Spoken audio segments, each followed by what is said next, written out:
Hi guys, біз бүгін сабақта зат есімнің көпше түрлерімен танысатын боламыз.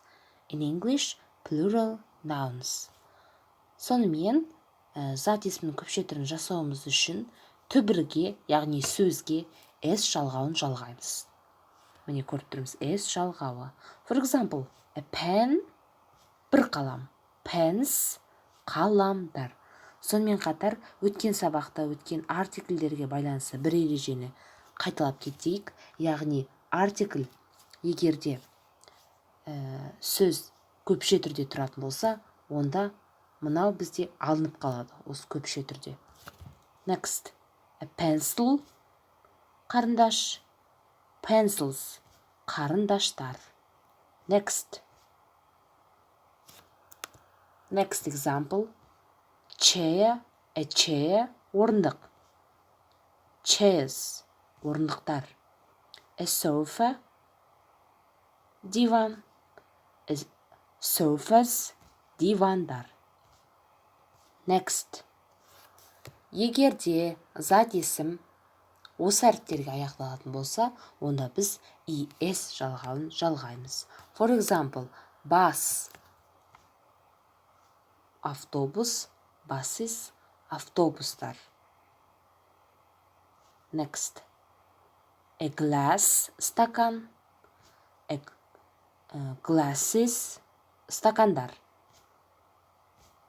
Next. A tomato, помидор, қызанақ. Tomatoes, қызанақтар, помидорлар.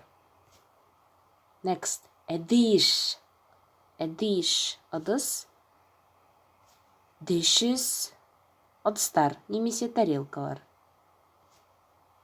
Next, a box, қорап. Boxes, қораптар. Next, a fox, түлкі. Foxes, түлкілер. Окей, келесі ереже, егерде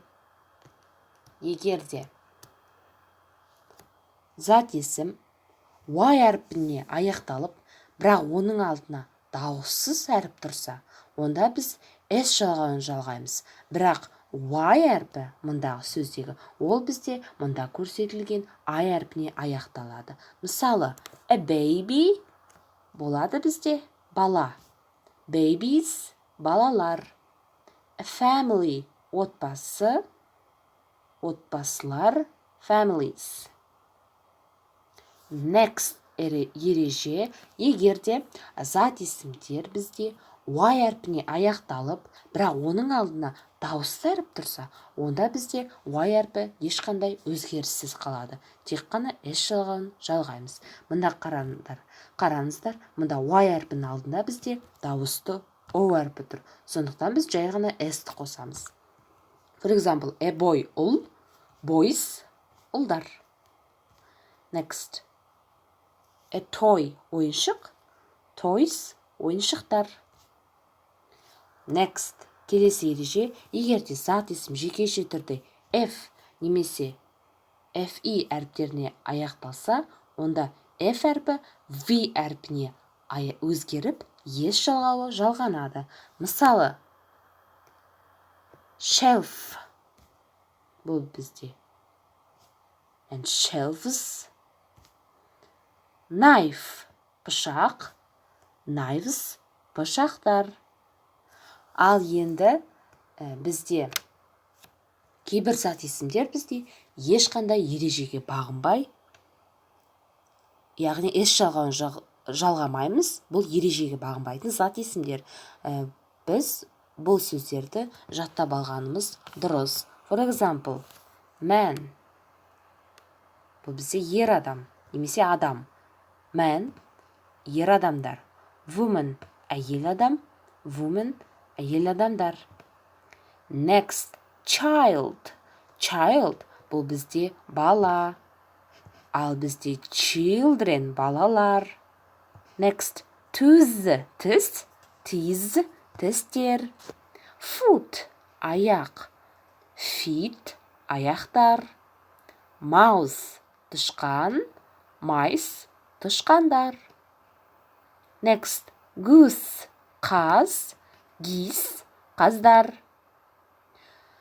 Енді бізде мынандай ереже бар, яғни кейбір зат есімдердің жекеше түрі мен көпше түрі бірдей.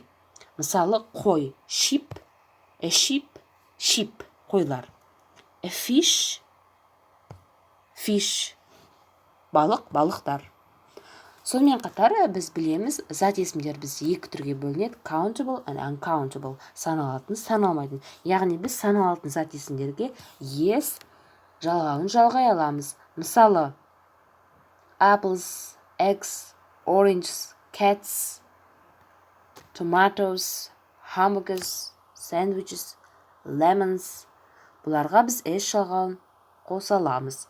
Бірақ саналмайтын заттарға біз олар ешқашан көпше түрде бола алмайды. For example, bread, naan, water, су, cheese, ірімшік, sugar, қант, meat, ет, milk, сүт, butter, tea. Мына ережелерді видеоны бейне сабақты паузаға қойып, өзіміздің дәптерімізге түртіп аламыз. Goodbye.